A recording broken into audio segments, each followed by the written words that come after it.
Austin Gattu Transport Malta huma responsabbli għall-isfreġu fit-trasport pubbliku fejn mhux tal-iżmien tal-bużullotti ma spiċċax tal-li pajjiżna spiċċa żufjet tal-barranin. Issa għadda iktar mill-żmien biżżejjed sabiex il-gvern jieħu deċiżjoni u jammetti illi din ir-riforma falliet. Naħseb illi llum ma ħadd m'għandu dubju il-falliment f'din l-introduzzjoni. U żgur illi s-servizz li ħadd ma kienet jippretendi li ħajkollu servizz inqas milli kienet jirċievi, kulħadd tippretenda servizz aħjar minn kien.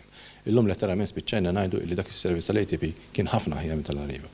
U naħseb illi wasal iż-żmien li l-Gvern, il-Ministru u Trasport Malta jerfgħu il-responsabilità u jiddikjaraw il-fatti li huma.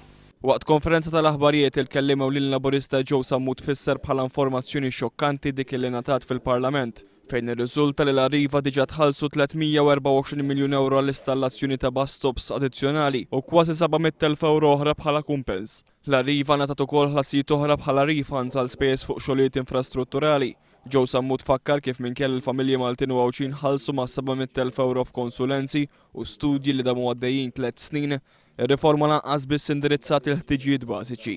Semma kif il-Gvern baqa' jinjora l-appelli tal-Partit Laburista fosthom dwar ir-reklutaġġ tax-xufiera li mhux qed jimxi man-normi li kienu dejjem segwiti. Illum teżisti sitwazzjoni fejn il-kumpanija Arriva qed tkun l-instructor, l-eżaminatur u fl-istess ħin l-entità li toħroġ it-tek tax-xufier.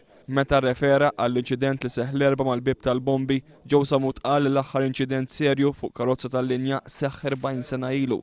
Il-kelliema lil laburista staqsek il-vetturi tal-Arriva u mhux qed jingħataw il-manutenzjoni meħtieġa jekk it-tires li qed jiġu installati fuq il-vetturi u mhux tajbin għat-toroq ta' pajjiżna u appella biex l-ispezzjonijiet fuq il-vetturi jibdew isiru minn awtorità indipendenti.